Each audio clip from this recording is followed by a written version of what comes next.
Oh, Stalin was a mighty man, and a mighty man was he. He led the Soviet people on the road to victory. All through the revolution, he fought at Lenin's side, and they made a combination till the day that Lenin died.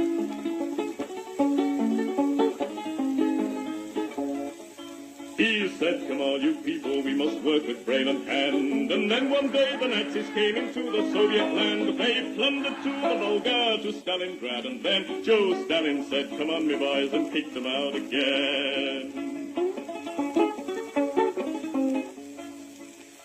Oh, Stalin was a southerner, in Georgia he was born, where the oranges grow thick and fast and fields of waving corn. And Stalin is a farmer, his fingers they are green, and he has planted the biggest crop the world has ever seen.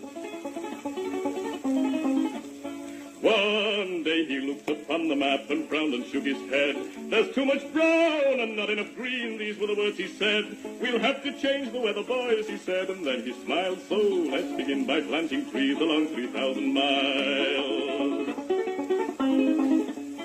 So Stalin rolled his sleeves up then and said it's time to start. The Volga River and the Don, they are too far apart. I think we'd better join them, so come and help me, pal, and we'll build a mighty waterway, the Volga-Don Canal. Then Stalin went into the north, and there saw rivers three, all emptying their waters into the polar sea. Now that's not right, Joe Stalin said, these rivers, they are ours. We'll turn them round and make them work and make electric power. There was a range of mountains that were standing in the way, so Stalin put his hand out and smoothed them all away. For Joe, he is determined to make the land all green, and that's the biggest project that the world has ever seen. Oh, Stalin is a mighty man, and he has a mighty plan. He's harnessed nature to the plow to work for the good of man. He's hammered out the future, the fortune he has seen, and he's made the workers' state the best the world has ever seen.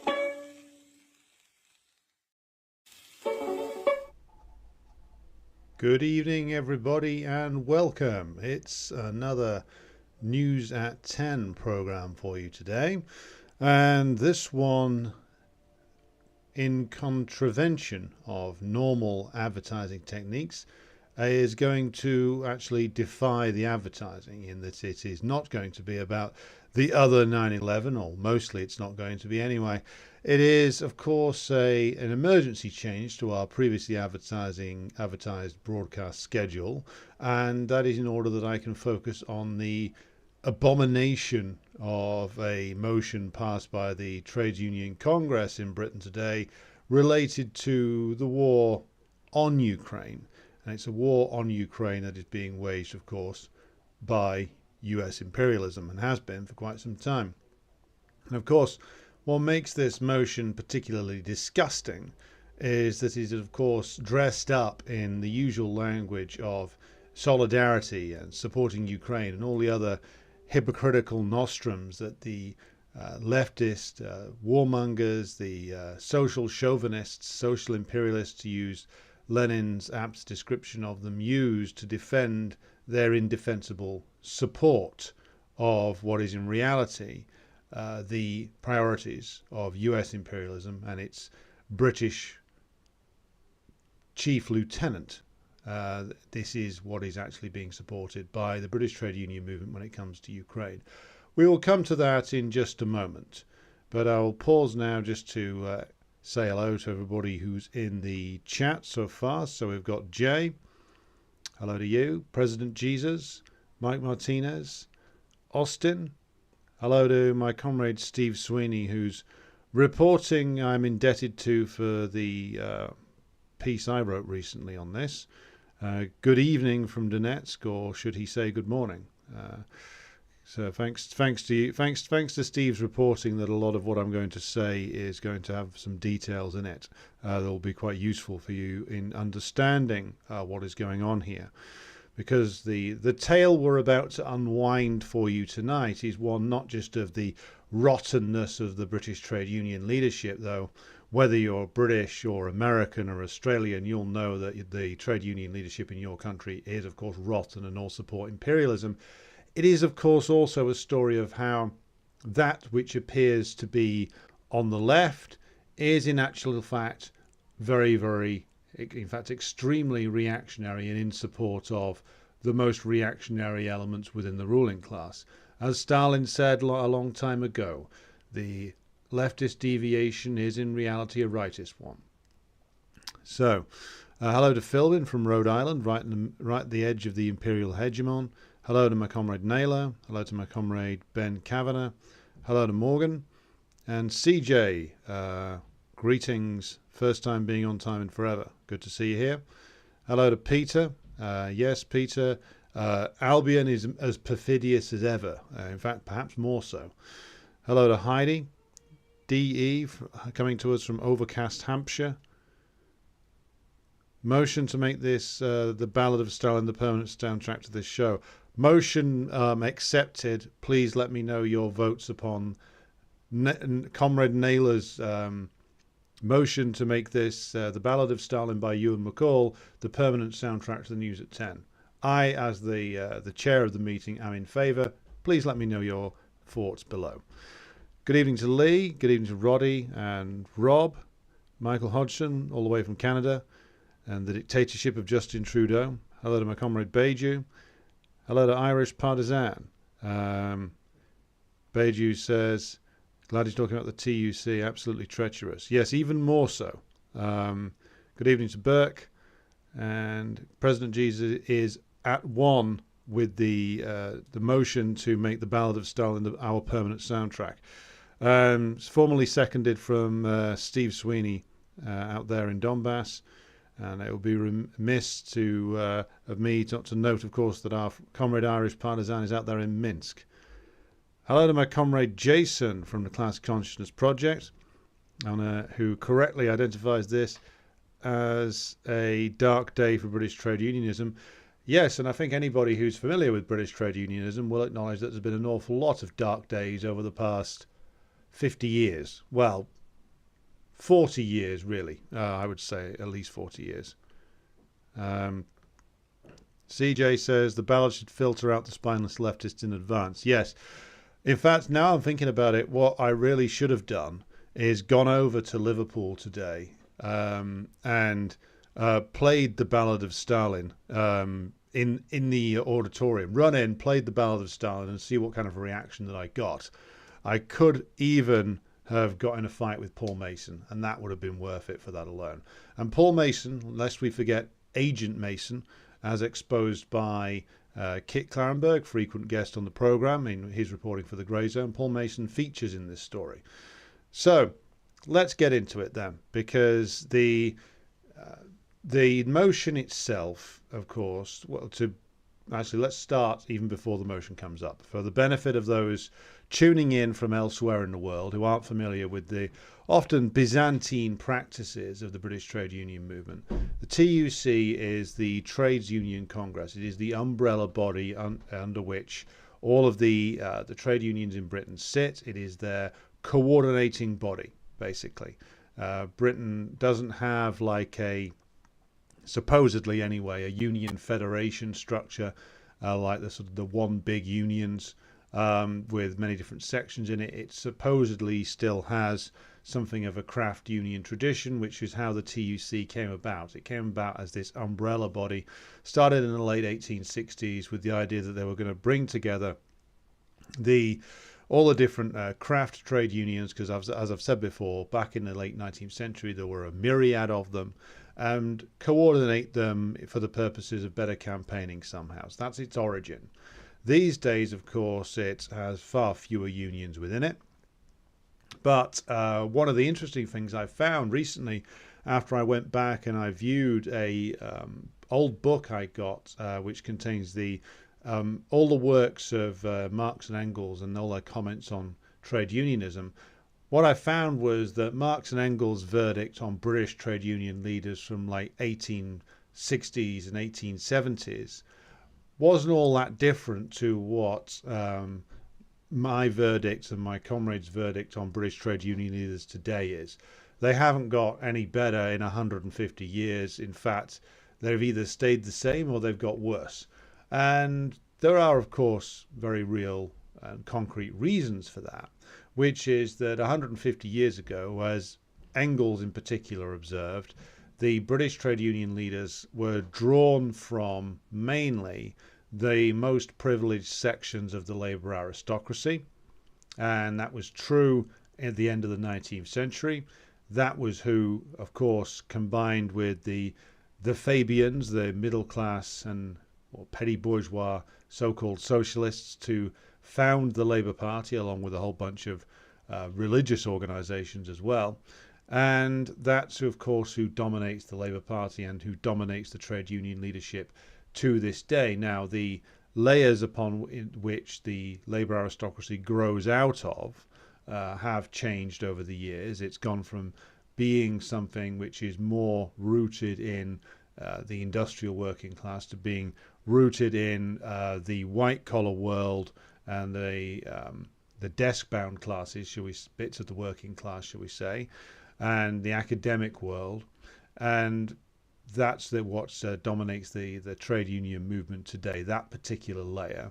But the mentality, which is bred by the labour aristocracy being the small section, and it is always a very small section, but it's the one that rises to the top in terms of political and industrial leadership of the working class, that benefits directly from British imperialism.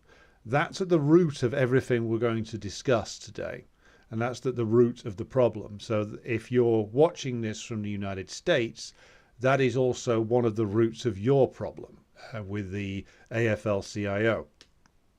The other elements of our problem is, of course, all the various rotten political traditions that grow out of the labour aristocracy, which of course includes reformism, but it also includes British anarchism, because that's something which is rooted in the labour aristocracy and also, of course, very much present in academia and in the NGO world.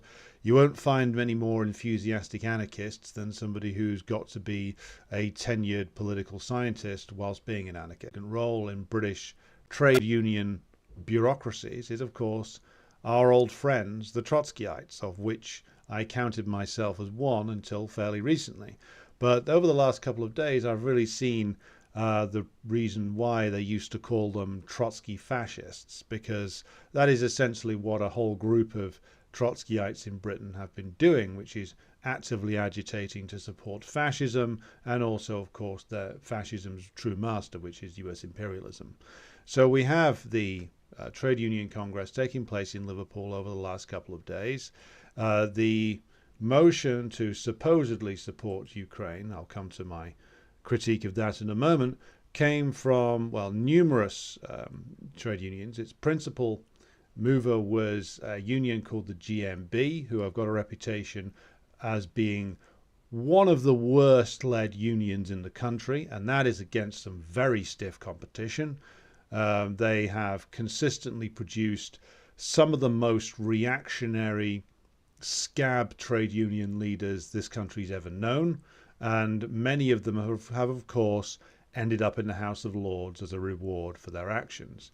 The seconder, and this was a bit of a surprise to me, but maybe my comrade Jason can elaborate too, because he's more familiar with this union than I am, was the train drivers union ASLEF, which I was surprised about, because even though they're not the most militant of unions, they do have a reputation as being somewhat decent on industrial issues at least. So I was surprised that they were bringing this forward. And the other supporter of it, and this is a real kick in the nuts for anybody who's familiar with the heroic history of this union, was of course the National Union of Mine Workers.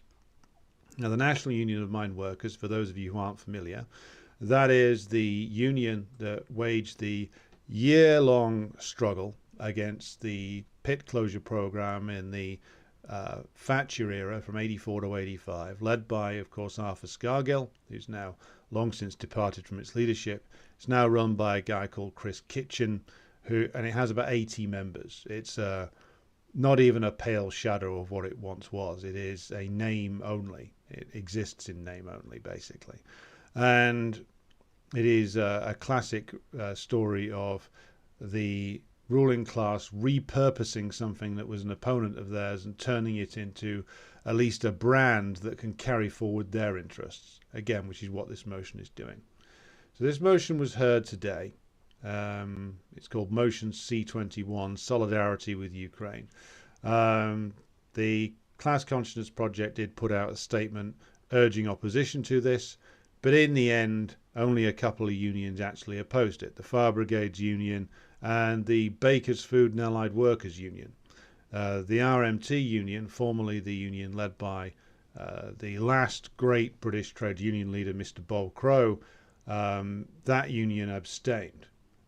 As to why that happened, well, we don't fully know at this stage whether it was Trotskyite influence or whatever else was going on there. But needless to say, when all the big unions backed this motion. So what I'm going to do is I'm going to work through the motion, first of all, and point out all of the falsehoods in it. Now, I'm going to, for the benefit of those in the discussion group here who want to follow along with this, what I'm going to do is, rather than throw up bits on the screen, I'm just going to drop the link in the discussion group on YouTube so you can load that up and take a look at it as I go through it. So I'm going to go through and highlight some of the particularly ridiculous points and the outright lies that this motion actually comes up with.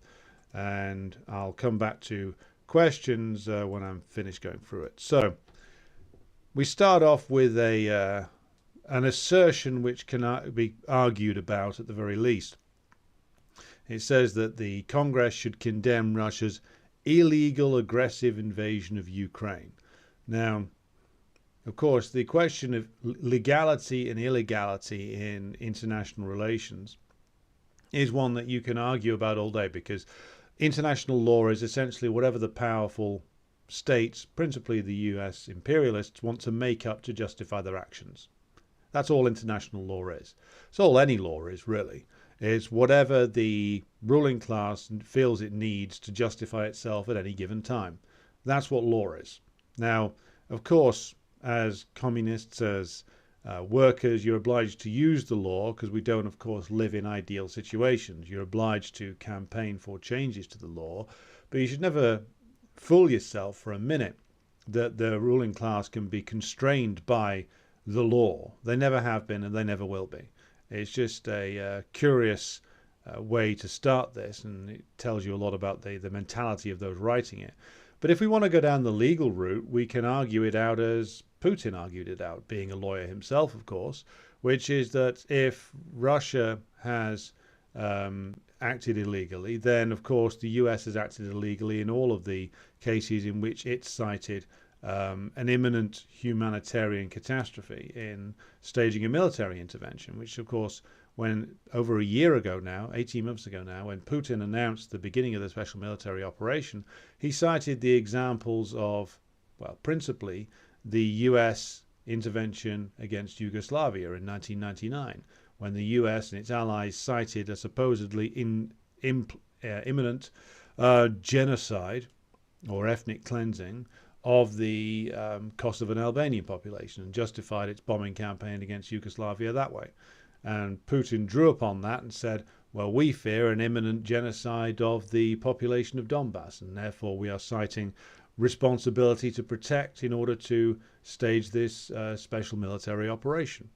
Now, if you're going to go down the route of legal and illegal, then Putin's case is at least as strong. I would argue, when it comes to actual being based in facts, it is stronger than the one that, of course, Blair and Clinton made in 1999, if you want to get into the legal and illegal aspects of this.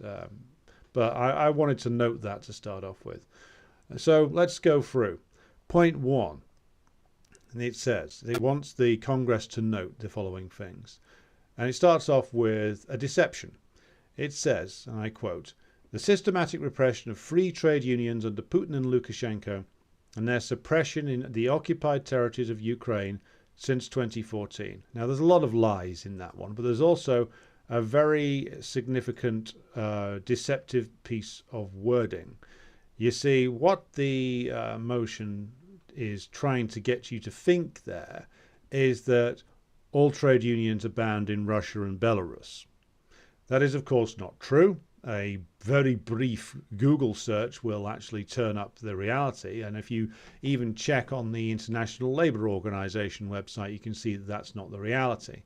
There is, of course, the fact that Russia is, of course, a capitalist country. It has class conflict within it, the same way any capitalist country will. But it has trade unions. It has a tripartite negotiation structure in place.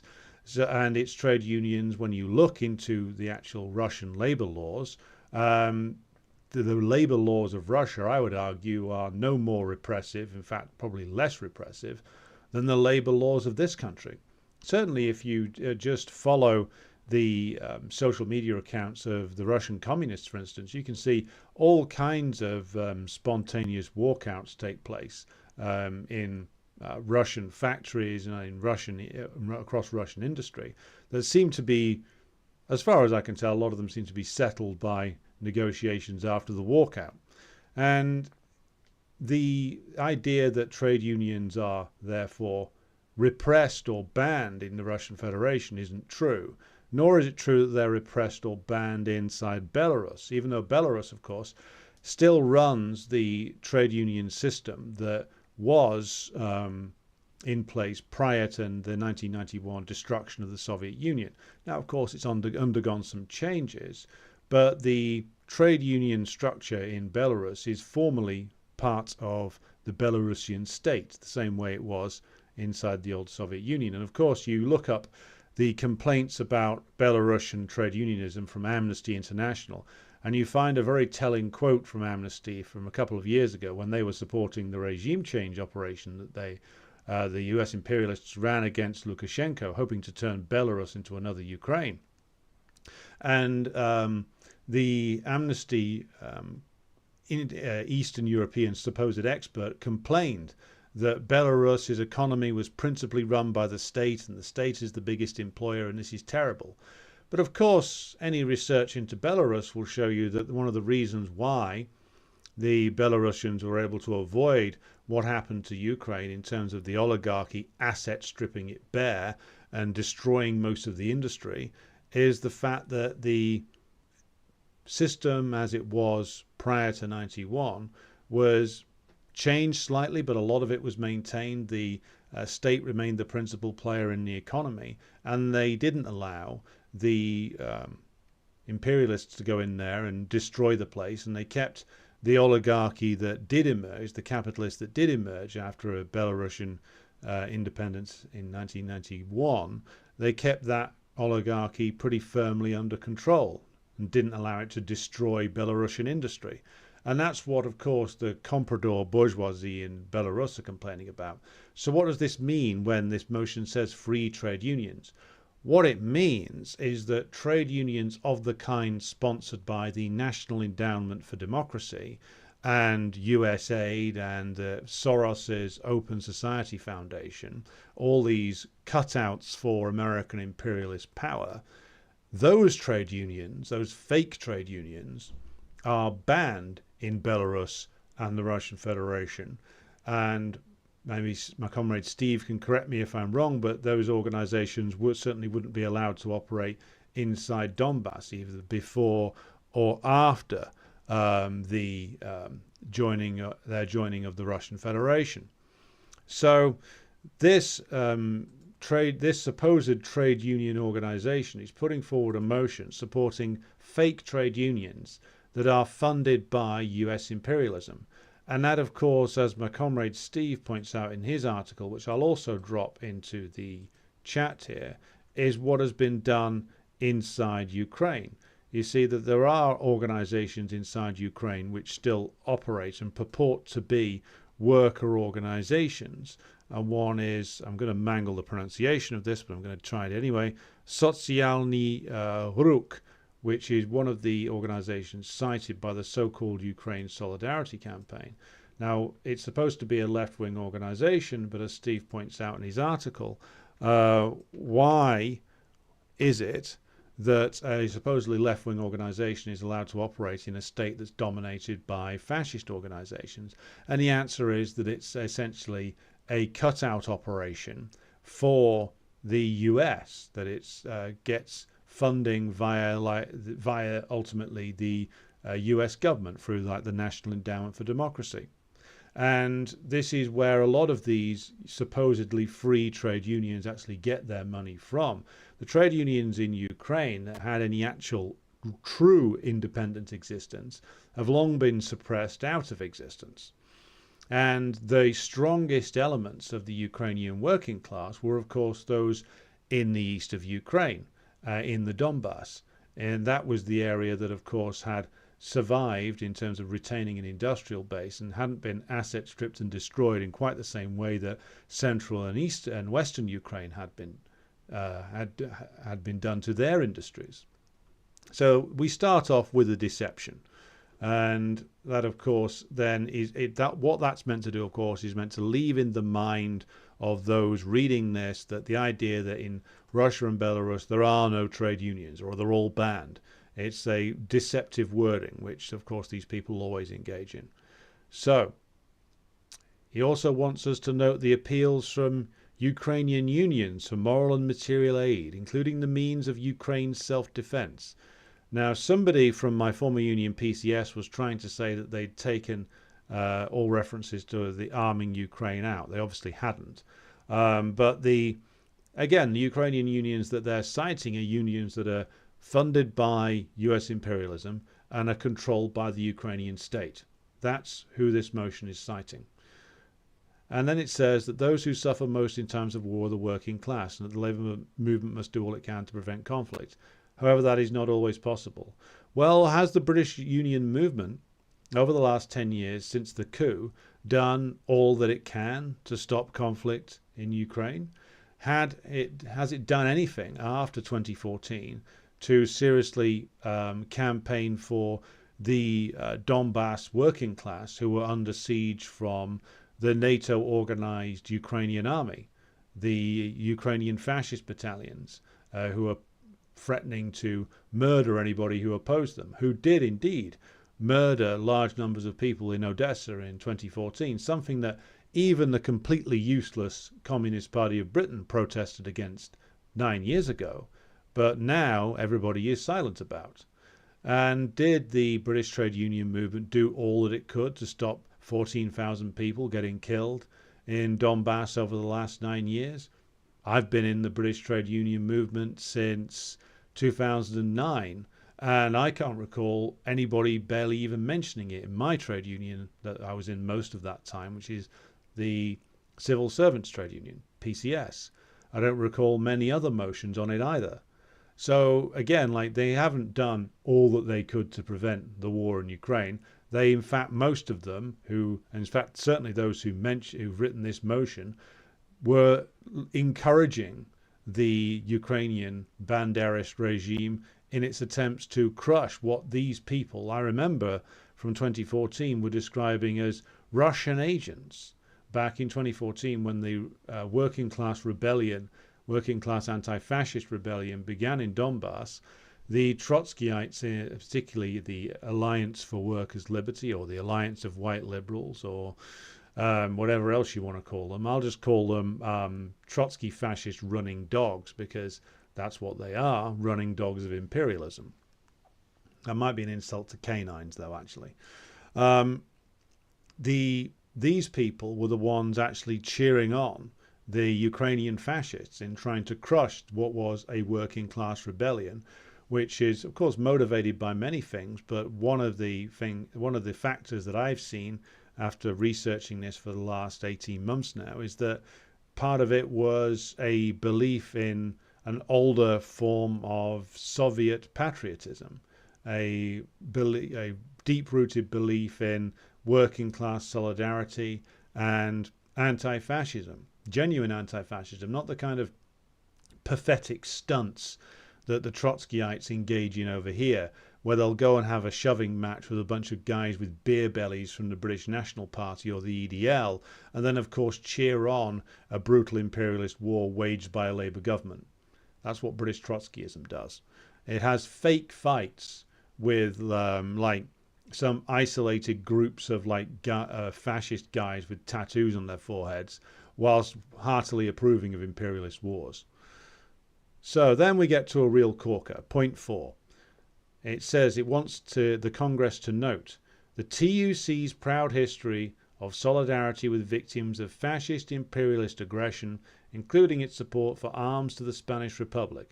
As trade unionists, we are inherently anti-imperialistic, and our job is to fight imperialism and tyranny at every opportunity. We recognize that a victory for Putin in Ukraine will be a success for reactionary authoritarian politics across the world. Well, this could have been written by Tony Blinken himself, couldn't it? Now, let's start with the most disgusting and most obviously deceptive piece of this, which is, of course, the grotesque comparison that they are making with the Solidarity Campaign for the Spanish Republic, which, of course, we discussed briefly last night when discussing the 9/11 of 1973, which is that the Solidarity Campaign with the Spanish Republic was, of course, supporting a progressive, somewhat progressive government that was supported en masse by the Spanish working class, that was under attack by imperialism, by the imperialists of course, the German Nazis, the Italian fascists, whose ally was, of course, the Spanish military led after the beginning of the rebellion by Francisco Franco, and of course tacitly supported by British and French and US imperialism as well. And this was, of course, a war that was designed to destroy the organizations of and the resistance of the Spanish working class and peasantry. So to compare that to a dictatorship that was brought in by a coup, the fighting forces of which was provided by fascists on the ground and which was supported by imperialism externally, and of course imperialism organizing internally inside Ukraine. And that support by imperialism was there to do, well, one thing principally, to turn Ukraine into a outsourced military garrison that was going to be used specifically to conduct destabilization operations against the Russian Federation. That's not me making that up.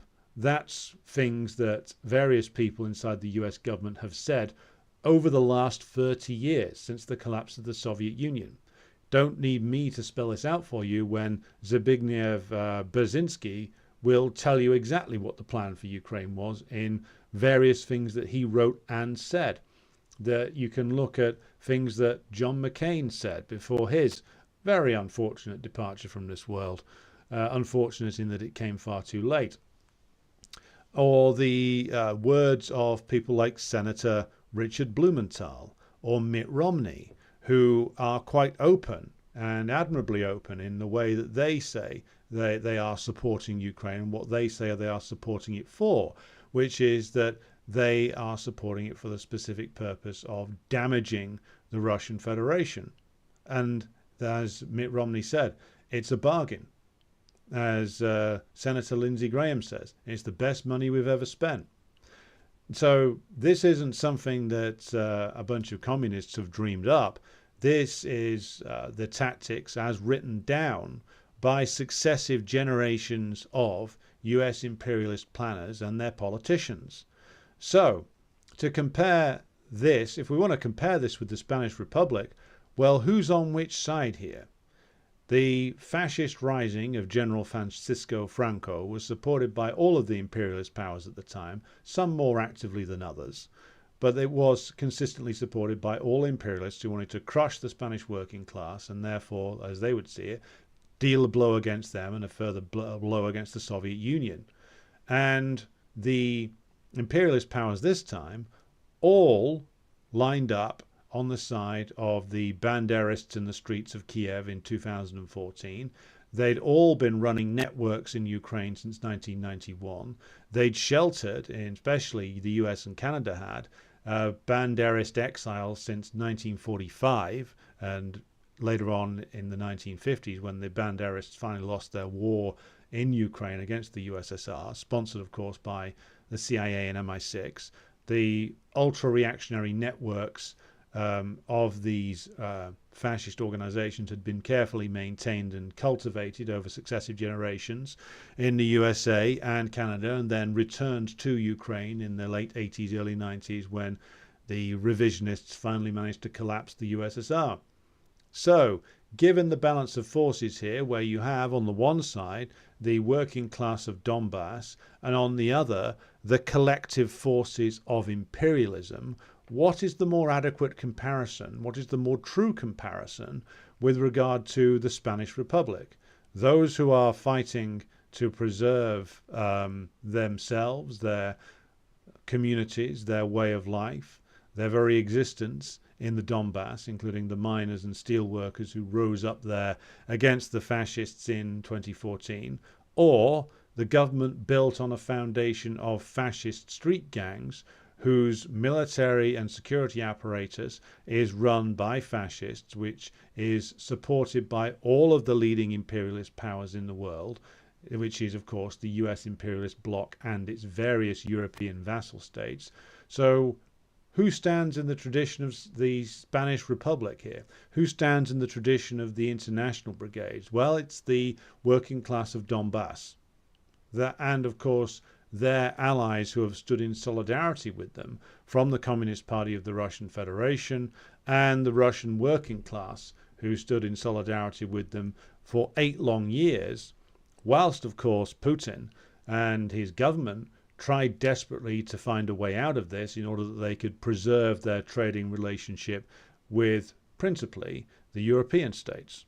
And then before finally realizing in 2022 or late 2021 that this was a war that was going to be brought to them no matter what, so they would actually need to fight it.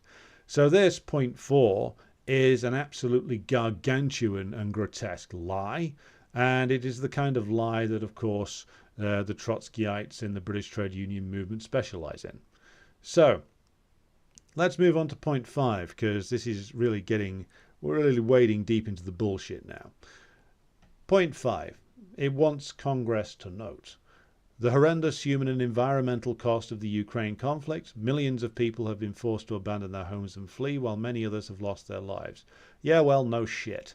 If you want to talk about environmental costs, I mean, these guys might want to ask, well, who blew up the Nord Stream pipeline and did Christ alone knows how much environmental damage in the Baltic Sea. But they don't bring that up, of course. Now, we're talking about horrendous human cost.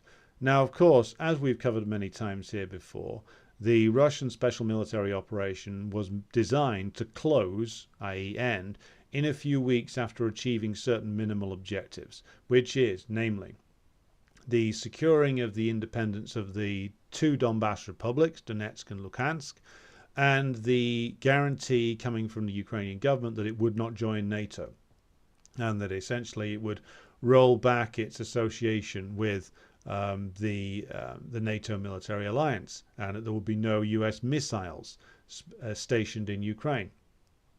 And that was really the basics that the Russian government was after. And of course, according to multiple sources, including Naftali Bennett, the former Israeli Prime Minister, and even the pro-Kiev regime newspaper or news site, the Kiev Post, this was all ready to go. And then Biden intervened and vetoed this. And he did this via his messenger boy, Boris Johnson, who was, of course, in Lvov earlier this week, giving the old Sieg Heil, or appearing to at least, at a university presentation of an honorary degree that he was receiving. Boris's most honest moment, if indeed that photo is genuine. But the point is that this horrendous human cost could have all been ended. In fact, it could have been ended even before that, had the Minsk Accords been abided by, and it could have been avoided even before that, if the US had not, of course, helped to organize and push through the coup in 2014. Because the more you research the coup in 2014, again, I'm citing here the work done by Kit Clarenberg at the Grey Zone, and of course the recent study into the mass shootings that occurred in Maidan Square in 2014. Of course, this was all something that was engineered, cooked up by the US intelligence agencies and their fascist proxies on the ground. This was something that almost nobody in Ukraine actually wanted to happen, but was pushed through by an extremely violent, well-organized and well-funded minority. This was a war that was created by them as part of their services to US imperialism.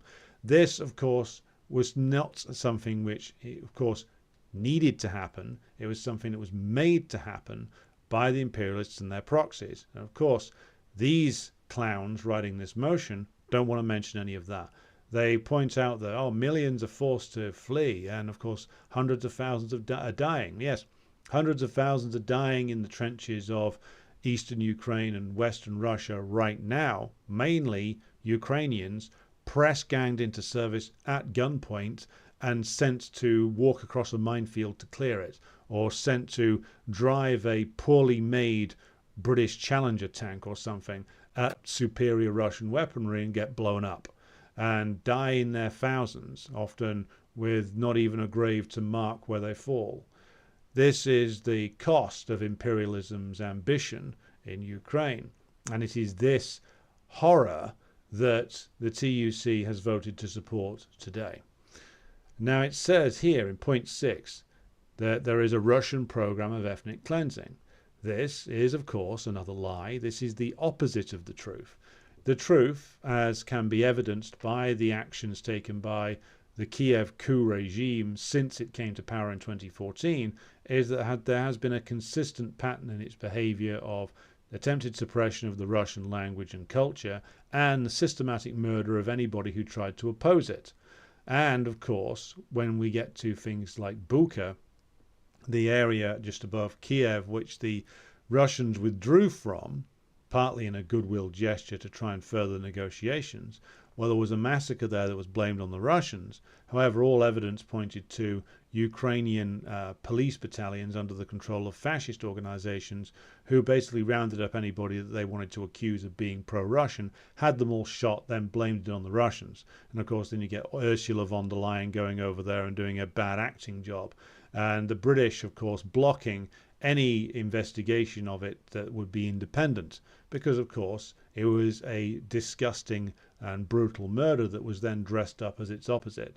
There is indeed a program of ethnic cleansing going on in Ukraine, and it is, of course, the Kiev regime that has been waging it for 9 years, again, with the full backing and enthusiastic support of US imperialism. So again, another lie, and we're only 6 points in. So now here we get another one, which is point 7, and it reads as follows: that trade unions across Ukraine have shown true solidarity and support by offering shelter and food to refugees. ASLEF has worked closely with the Ukrainian rail unions and seen tremendous work they have done to support workers in these times of conflict. All these trade unions they're mentioning are all controlled by the Ukrainian state, and all they are funded creations of US imperialism and its cutouts. So again, that's what they're citing. Those are the trade unions that actually operate inside Ukraine right now. So the basis of this is 7 points of complete lies and distortions and expressions of support for the institutions of and the actions of imperialism. So no surprise there, really. But I'll pause now for questions and comments, because I'm aware that I've been speaking for a little bit on this. So let me call this up. Right, we've got quite a bit here. T.D. Mallard says, the Trotskyist and neocon pipeline. Very true.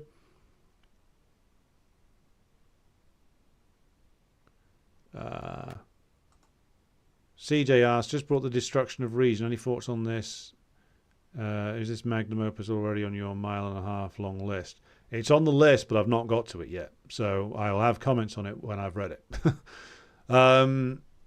Philbin says, here in the States, notoriously corrupt and careerist UAW, United Auto Workers, just backed down on pay rise demands in strike negotiations. New union president praised as reformer appears to be caving in. Well, in that case, if he's caving in, then I know you don't have a House of Lords over there, but I'm sure that some patronage scheme will be found for him by the ruling class. That's generally what happens to our trade union leaders.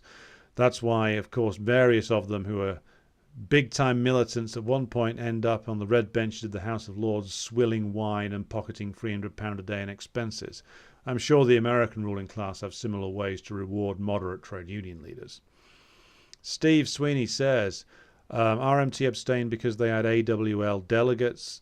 Lynch, Dempsey and Gordon all opposed the motion, as did the EC, but the rest of the delegation voted to abstain. Apparently Alex Gordon was furious. So, if I've read this correctly, then basically, like the delegation voted to overturn the recommendations of the RMT's executive committee. Correct me if I've got that wrong. AWL says that Russia was responsible for the Odessa Trade Union House massacre. The AWL is basically a fascist organization. I think we all know that by now. Hello to Movie Maker Joe. Who's come in? Reality is, while we can blame the trade union bureaucracy, the bridge that they have walked across was built by the so-called left and anti-war movement, who have condemned Russia's intervention and called for Russian troops to leave, effectively paving the way for genocide. So there's barely a cigarette paper between their positions. And Steve is correct about that. Movie Maker Joe says union leadership has zero understanding and wants zero understanding. That's very true. Good evening to Kent. My comrade Jason says, ASLEF are a fairly decent industrial trade union, but there is absolute chasm between the rank and file membership and the bureaucracy. Some of the executive committee have been there for years. There is also a sizable section of the ASLEF bureaucracy who are in fealty to the Labour Party and have made tilts to become Labour MPs in the past. The ASLEF Assistant General Secretary is a rabid reactionary. I'm not even surprised. More on ASLEF. Mick Whelan, ASLEF General Secretary, as part of a delegation to Ukraine before the special military operation, which was led by state asset Paul Mason. Well, I'm not even surprised anymore. Philbin says, imagine if trade union bureaucracy and liberal gas bags had attempted such total support for Palestine or opposition to the US-UK invasion of Iraq. It would have been closer to Suez, Vietnam era movements. Well, they're not going to do that, are they? Roddy says the mayor of Bucha made a triumphalist video from the streets of Bucha the day after the Russian forces withdrew. No mention of any bodies lying in the streets at that stage. Yeah, the whole thing was a stitch-up.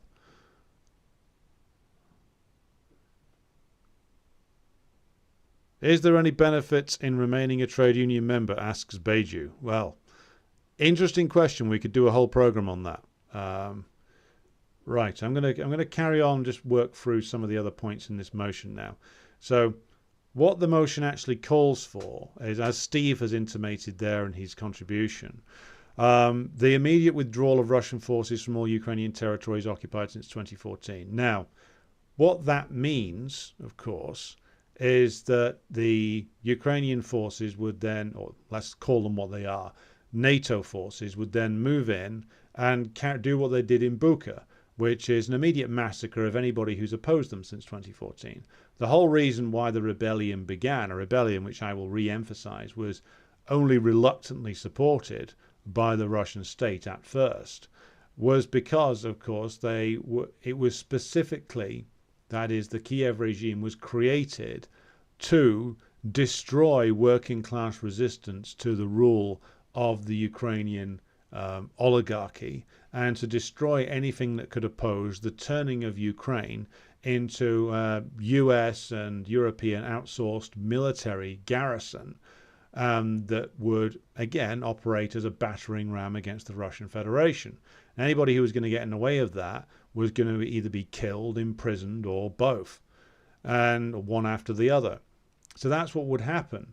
A Russian withdrawal, which, as Steve said, is what the so-called left in Britain had been calling for since 2014, that is what the practical reality of their demand would be. Now, remember also that these people did similar things when it came to Libya. They all supported the overthrow of Gaddafi. They all supported different variations of, like, either a no-fly zone or some kind of UN intervention. Some of the more intelligent of them didn't support an intervention but said that Gaddafi must go. That was the Socialist Party's position, the party I was in at the time. They all supported the imperialist central demand that the Gaddafi government, the government that, of course, had overseen certain very real improvements in the lives of ordinary Libyans since 1969, that government be destroyed. All of the British left supported that, with like the exception of like CPGB-ML, my own party now. Back then, they were, I think, one of the very few who actually opposed it and were denounced by the rest of the left for doing so. The left also failed on Syria. They all, in 2011 to 2012 and onwards, in fact, supported the idea of the overthrow of Assad. Now, some of them then wrapped themselves in a pretzel knot and claimed that they didn't support the US military intervention or they didn't support the jihadists, but that's who they were supporting by making that demand. What the Trotskyites like to do is to pretend that there's some perfect force out there that is going to sweep forward and lead a workers' revolution, when in actual fact what they were doing was supporting the jihadist puppets of US imperialism and the turning of Syria into essentially a smoking, smouldering ruin. That's what they were supporting. And of course, this is the same is disastrous political approach is true when it comes to the question of Ukraine. They ignore all of the evidence that we do have that it is a working class rebellion in Donbass that started in 2014, which was successful in holding the Ukrainian or NATO forces at bay for 9 years, with a steady amount of support increasing over time from the Russian state as the Russian government came under more and more pressure to actually do something about this.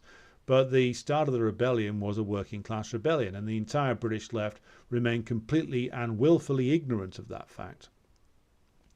And again, the other question which is the fate of Crimea has to be addressed as well, because Crimea in the early 90s was voting for unity with the Russian Federation, and Yeltsin, the arch comprador, told them basically to fuck off. So they'd already voted and expressed their desires that they didn't want to be part of the Ukrainian state and were ignored.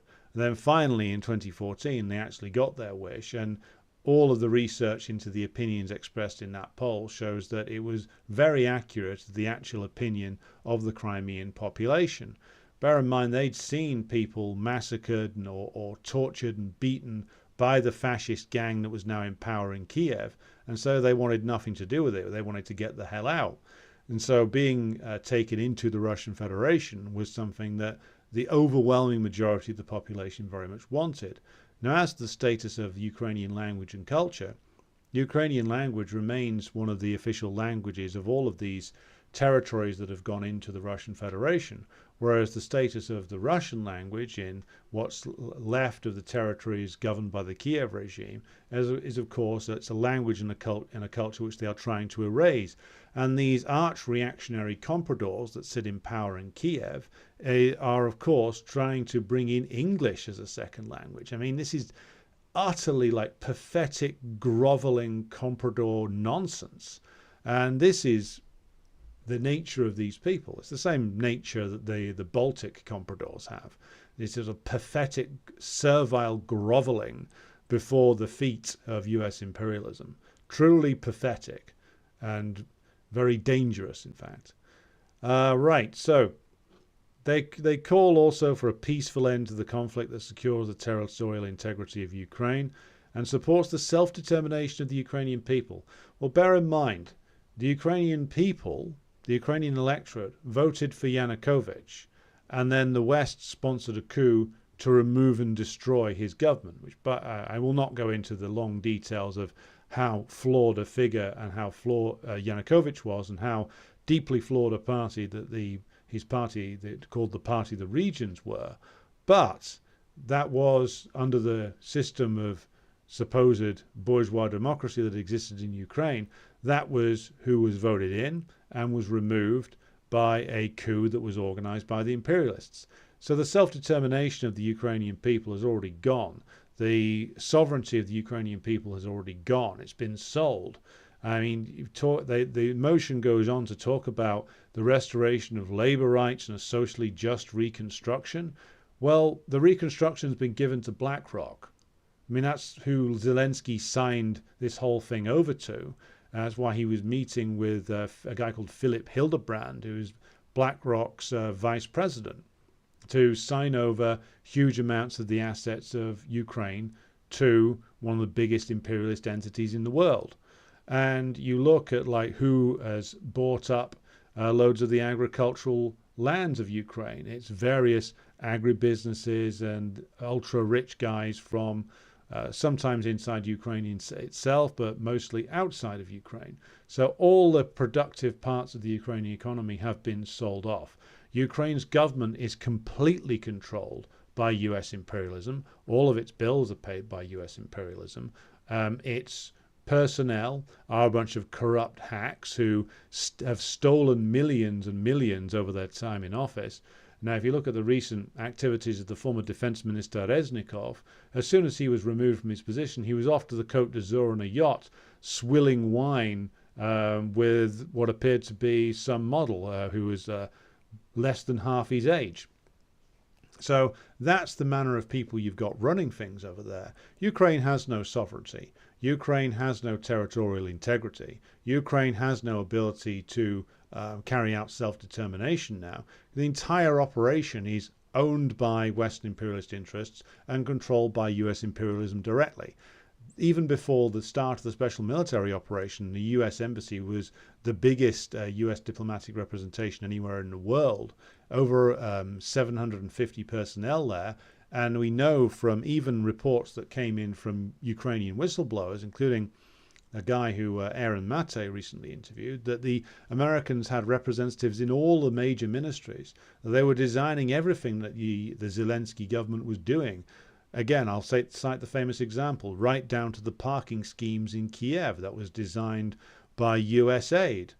So there's no sovereignty here that Ukraine has. There was no sovereignty prior to the beginning of 2022. There is even less now. And to say, oh, well, we want the restoration of labor rights in Ukraine, that's, of course, the tacit admission that labor rights have effectively been destroyed and were being very heavily restricted even before the start of the Russian special military operation, because, of course, what they wanted to do with Ukraine was to turn it into a site of hyper-exploitation in terms of the ability of the imperialists to hyper-exploit Ukrainian labor and resources. And how do you do that? Well, you get rid of all barriers to it, all trade union representation that isn't either controlled by the state or controlled by external interests, mainly various Western intelligence agencies and their fake trade unions, and you are therefore able to hyper-exploit the labor and resources of the Ukrainian people. So this is they're dropping in here on point 4 of their demands, complete fantasies. And of course they then call for the TUC to acknowledge the Ukraine Solidarity Campaign.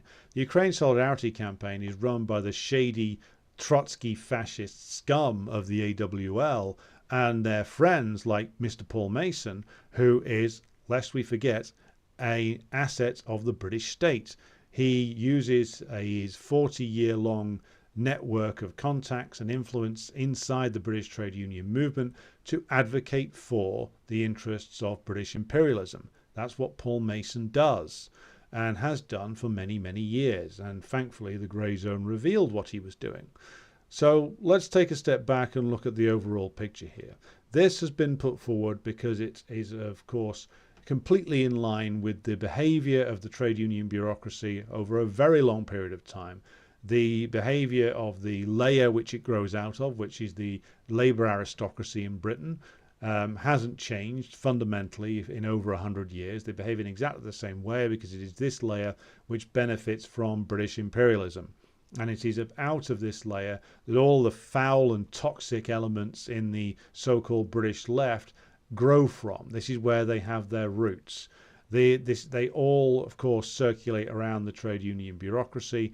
They all, of course, take this approach to British imperialism where they never analyze it in the systematic way that Lenin did in Imperialism, the Highest Stage of Capitalism. They always go from ultra-left enunciations to, in actual fact, ultra-opportunist either capitulations or collaborations with British imperialism, because essentially they are all at least in part, products of it. And this wretched and contemptible motion is, of course, the product of the fruits, combined fruits of the labours of the British left over the last decade. This is what they have produced, which is a motion which endorses the priorities not of the Ukrainian working class, it endorses the continued slaughter of the Ukrainian working class, the continued robbery of the Ukrainian working class by the domestic oligarchy and US imperialism.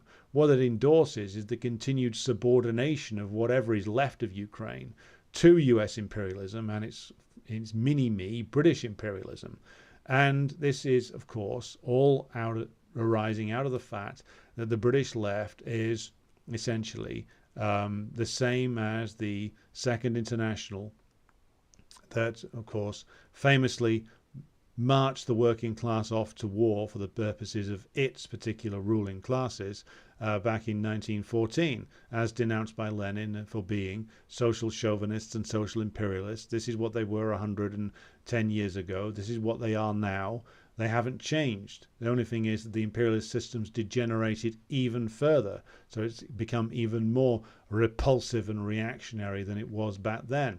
Their attitude towards the lives of the working class, be they the Ukrainians, the Russians, or even us right here now, the British or American or French or German working class, the attitude of these wretched reactionary leftists, these social chauvinists, these social imperialists, is, of course, not that much better than the attitude of the imperialists themselves. They, of course, are prepared to march the working class off, to sacrifice the working class in large and ever larger numbers for the purposes of preserving imperialism, because, of course, this is a layer, the labour aristocracy, that ultimately benefits from imperialism, and it is them who dominate all of our trade union institutions. The only hope I have for the TUC now is that it is destroyed, that it is pushed aside.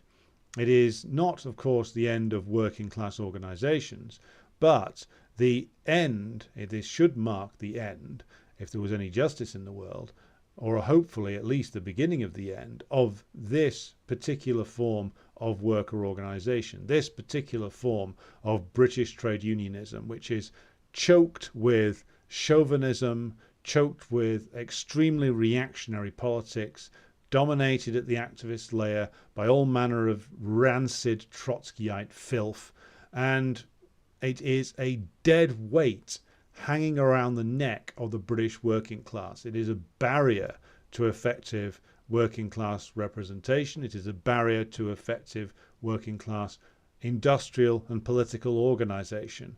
The only positive note that I can sound is that I hope that we get to the stage very soon where new working class organisations are able to grow and push this entire wretched superstructure over and destroy it in the process of creating something new. Because we cannot carry on with these organisations dominated by this layer of slime, beholden to, of course, the Labour Party and all that it represents and has represented over the course of its entire reactionary existence. We cannot tolerate this any longer. The situation facing us as the British working class is far too urgent. This kind of reactionary tripe cannot be tolerated any longer. I'll now pause to catch up with the questions. Right.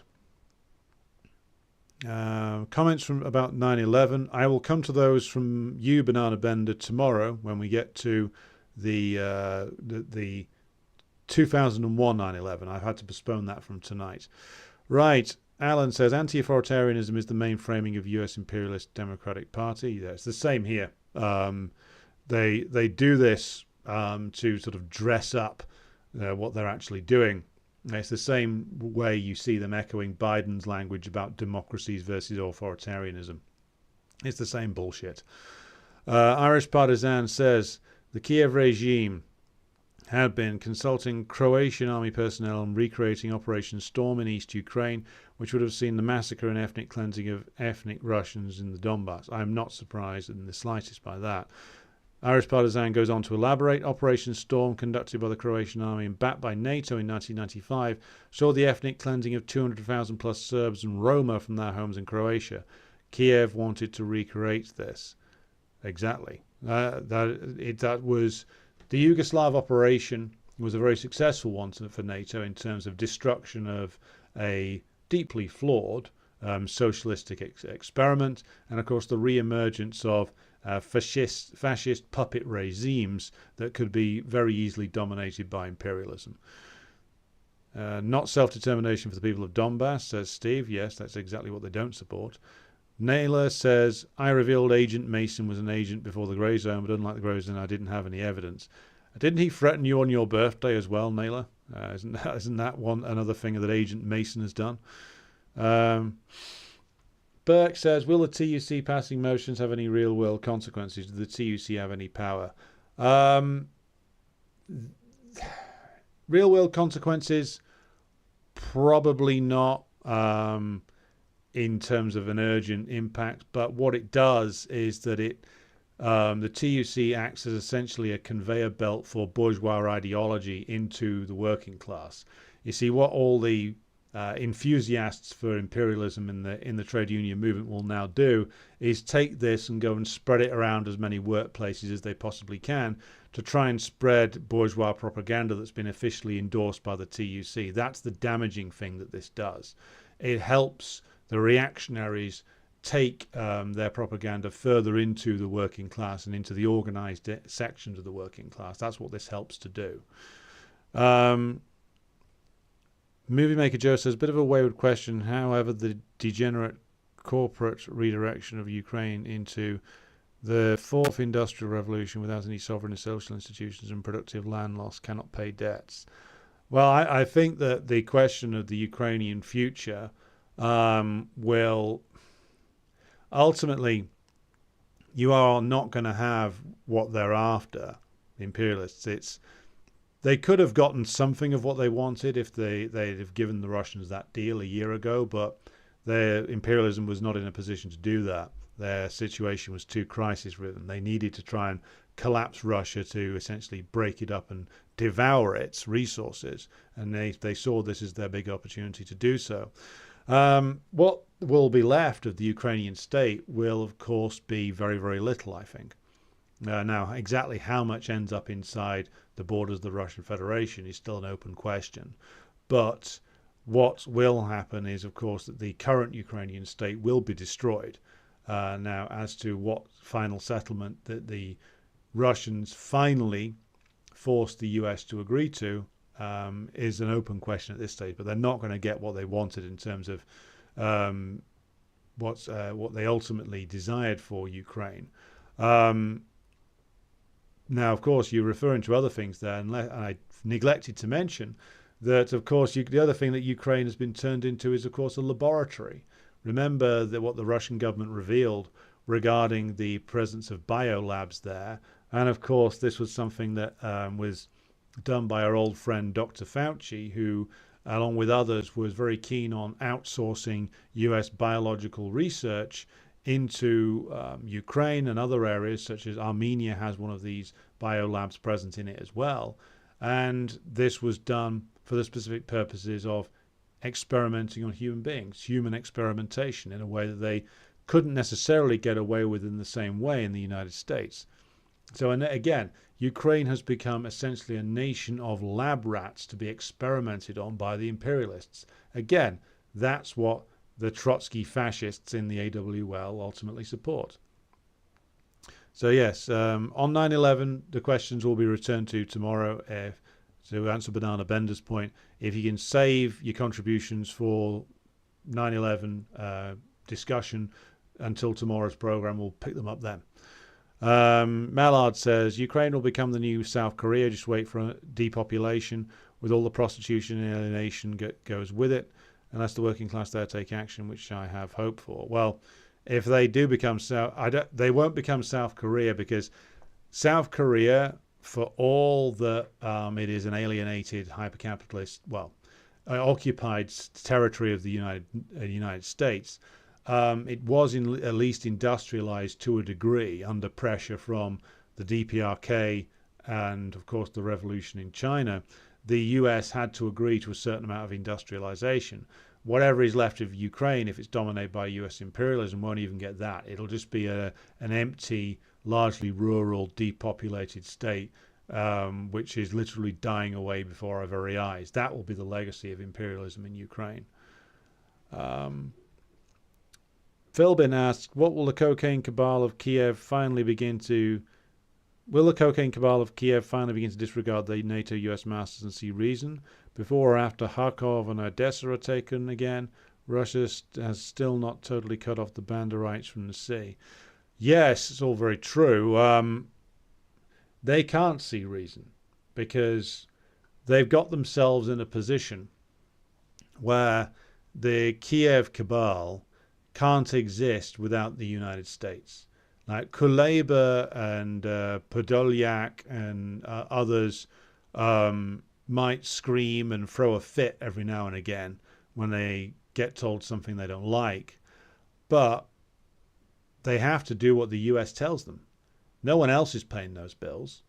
The Europeans won't be able to afford to sustain the Kiev regime in power. Only the power of the US, which of course via the still though fading power of its having the dollar as the hegemonic currency, as the world reserve currency, only they can provide the limitless funds to Kiev that can keep this regime afloat. Only they can pay all of its bills. The Europeans are contributing as well, but if the US chooses to cut its losses and do to Zelensky what they ended up doing to Ashraf Ghani, which is basically saying, good luck, mate, and fucking off, and cutting the amount that they spend on it, then that regime will implode. The other part of the reason why they can't negotiate and why they can't reach any kind of compromise with the Russians is because they've painted themselves into a corner. If they try and negotiate now, there is a balance of political forces inside Ukraine which is weighted in favor of the most extreme fascist elements. And if Zelensky or Zaluzny or anybody tries to negotiate an end with the Russians, well then to the war, it will be the end of them. They'll be overthrown or killed. And so there's no way out for them. The only possible way out is if somebody seizes power, and essentially the first thing that they do after declaring a ceasefire is then immediately do like a Night of the Long Knives on the leadership of all the fascist organizations. But that's going to be exceptionally difficult when all of the security apparatuses inside Ukraine are dominated by these Banderite types. So there's no way out for them. If they try and surrender, even if they wanted to surrender, they couldn't now because they'd be dead. And the only thing that these guys want, just as Reznikov has shown, is to be able to cash in their chips and fuck off out of the country. Having driven it into a ditch, having been responsible for the deaths of hundreds of thousands, and to create a barren desert, there will be nothing left. And these people know it. And so the only thing that these people want, Zelensky and all the others, is to be able to escape. That's their only priority. And their only escape now lies via the tender mercies of US imperialism. If the US imperialists are prepared to let them escape and to take them out of the country and to facilitate their exit, then they can get out. If the US imperialists leave them to their own devices or to the tender mercies of their own beloved patriots, well, then they'll be dead or in extreme trouble. So there's no way out. There is going to be no negotiation now between Kiev and Moscow. There will only be a negotiation, if one happens at all, between Washington and Moscow. At the moment, one of the reasons why the Russians just don't want to know regarding the Americans babbling about negotiations is because Blinken was insisting, oh, well, it's still up to Ukraine. Whereas everybody knows Blinken's lying, and the only voice that matters in this scenario is that of the United States. So until the United States stops pretending and starts negotiating directly with Moscow, then the Russians aren't going to bother, because they know very well that after the experience of early last year, that the word of Kiev means nothing, that it has no power, that even if Zelensky wanted to agree to something, he can't. He has no ability to agree to anything other than continuing the war. So, right. My view on the CPB statement from today. Irish Partisans referring to the statement from the Communist Party of Britain declaring their undying support for the Labour Party. I think what I'll do is I'll pick that up tomorrow because we've talked a lot for tonight anyway, and I need to focus. I'll need to give that some real focus. I don't want to just do it in 10 minutes, so I'll pick that up tomorrow. Movie Maker Joe says, Mallard, we are all workers and we have to take control. Yes, we do have to take control. Been going for just over an hour now, so I think I will leave it there for this evening. The promised 9/11 2001 show will occur tomorrow. What I'll do is I will pick up the CPB stuff at the top of that program to answer Irish Partisans' point, and then we'll move on to a discussion of 9/11 2001 and its legacies after that. So, thank you to everybody who's contributed to the discussion tonight.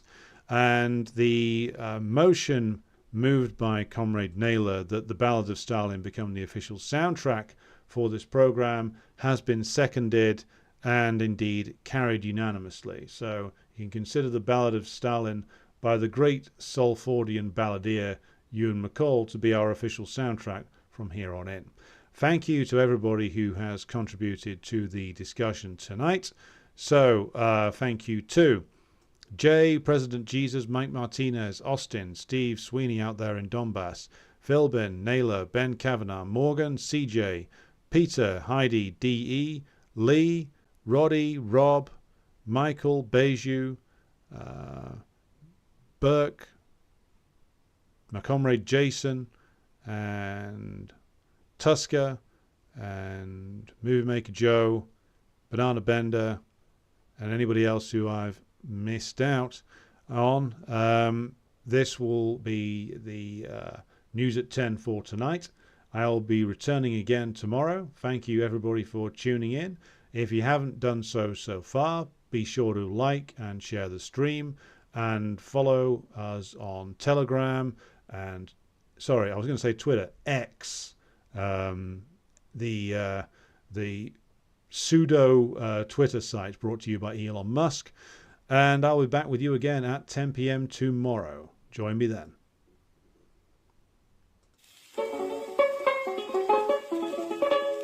Oh, Stalin was a mighty man, and a mighty man was he. He led the Soviet people on the road to victory. All through the revolution, he fought at Lenin's side, and they made a combination till the day that Lenin died.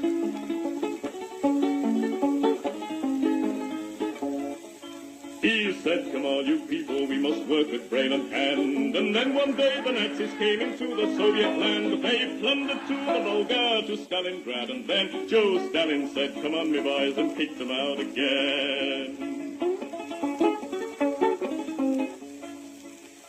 Oh, Stalin was a southerner, in Georgia he was born, where the oranges grow thick and fast and fields of waving corn. And Stalin is a farmer, his fingers they are green, and he has planted the biggest crop the world has ever seen. One day he looked upon the map and frowned and shook his head. There's too much brown and not enough green, these were the words he said. We'll have to change the weather, boys, he said, and then he smiled. So let's begin by planting trees along 3,000 miles. So Stalin rolled his sleeves up then and said it's time to start. The Volga River and the Don, they are too far apart. I think we'd better join them, so come and help me, pal, and we'll build a mighty waterway, the Volga-Don Canal.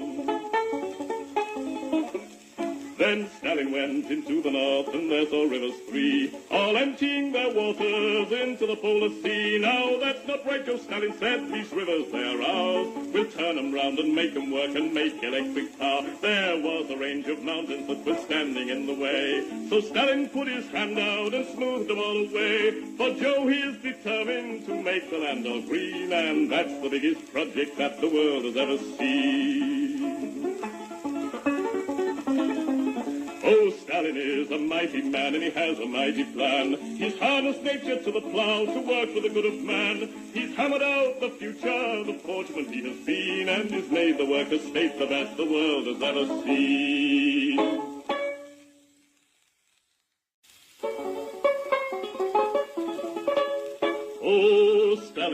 a mighty man, and a mighty man was he. He led the Soviet people on the road to victory. All through the revolution, he fought at Lenin's side, and they made a combination till the day that Lenin died.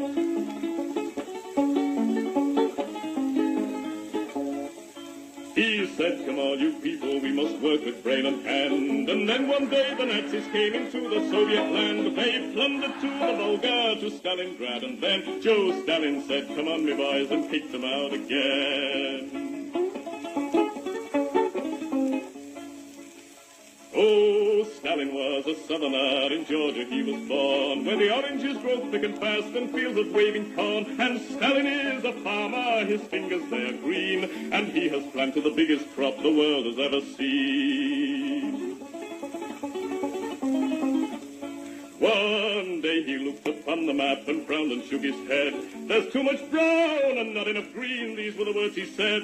We'll have to change the weather, boys, he said, and then he smiled. So let's begin by planting trees along 3,000 miles. So Stalin rolled his sleeves up then and said it's time to start. The Volga River and the Don, they are too far apart. I think we'd better join them, so come and help me, pal, and we'll build a mighty waterway, the Volga-Don Canal. Then Stalin went into the north, and there saw rivers three, all emptying their waters into the polar sea. Now that's not right, Joe Stalin said, these rivers, they are ours. We'll turn them round and make them work and make electric power. There was a range of mountains that were standing in the way, so Stalin put his hand out and smoothed them all away. For Joe, he is determined to make the land all green, and that's the biggest project that the world has ever seen. Oh, Stalin is a mighty man, and he has a mighty plan. He's harnessed nature to the plow to work for the good of man. He's hammered out the future, the forgeman he has been, and he's made the worker state the best the world has ever seen.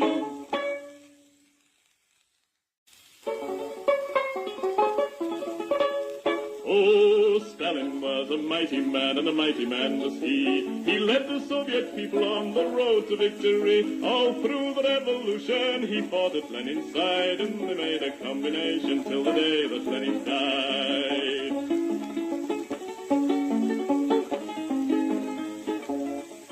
He said, come on, you people, we must work with brain and hand. And then one day the Nazis came into the Soviet land. They plundered to the Volga, to Stalingrad. And then Joe Stalin said, come on, me boys, and kicked them out again. Oh, Stalin was a southerner, in Georgia he was born, where the oranges grow thick and fast and fields of waving corn. And Stalin is a farmer, his fingers they are green, and he has planted the biggest crop the world has ever seen. One day he looked upon the map and frowned and shook his head. There's too much brown and not enough green, these were the words he said. We'll have to change the weather, boys, he said, and then he smiled. So let's begin by planting trees along 3,000 miles. So Stalin rolled his sleeves up then and said it's time to start. The Volga River and the Don, they are too far apart. I think we'd better join them, so come and help me, pal, and we'll build a mighty waterway, the Volga-Don Canal. Then Stalin went into the north, and there saw rivers three, all emptying their waters into the polar sea. Now that's not right, Joe Stalin said, these rivers, they are ours. We'll turn them round and make them work and make electric power. There was a range of mountains that were standing in the way, so Stalin put his hand out and smoothed them all away. For Joe, he is determined to make the land all green, and that's the biggest project that the world has ever seen. Oh, Stalin is a mighty man, and he has a mighty plan. He's harnessed nature to the plow to work for the good of man. He's hammered out the future, the forgeman he has been, and he's made the worker state the best the world has ever seen.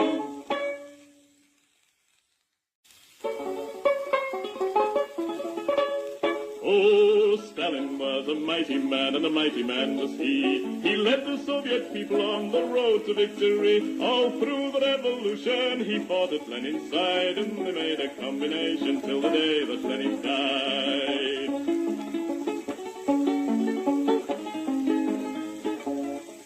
He said, come all you people, we must work with brain and hand. And then one day the Nazis came into the Soviet land. They plundered to the Volga, to Stalingrad. And then Joe Stalin said, come on, me boys, and kicked them out again. Oh, Stalin was a southerner, in Georgia he was born, where the oranges grow thick and fast and fields of waving corn. And Stalin is a farmer, his fingers they are green, and he has planted the biggest crop the world has ever seen. One day he looked upon the map and frowned and shook his head. There's too much brown and not enough green, these were the words he said. We'll have to change the weather, boys, he said, and then he smiled. So let's begin by planting trees along 3,000 miles. So Stalin rolled his sleeves up then and said it's time to start. The Volga River and the Don, they are too far apart. I think we'd better join them, so come and help me, pal, and we'll build a mighty waterway, the Volga-Don Canal. Then Stalin went into the north, and there saw rivers three, all emptying their waters into the polar sea. Now that's not right, Joe Stalin said, these rivers, they are ours. We'll turn them round and make them work and make electric power. There was a range of mountains that were standing in the way, so Stalin put his hand out and smoothed them all away. For Joe, he is determined to make the land all green, and that's the biggest project that the world has ever seen.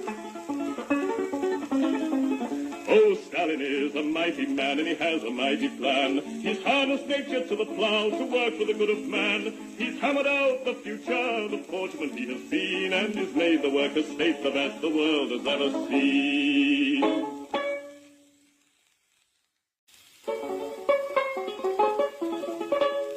Oh, Stalin was a mighty man, and a mighty man was he. He led the Soviet people on the road to victory. All through the revolution, he fought at Lenin's side, and they made a combination till the day that Lenin died.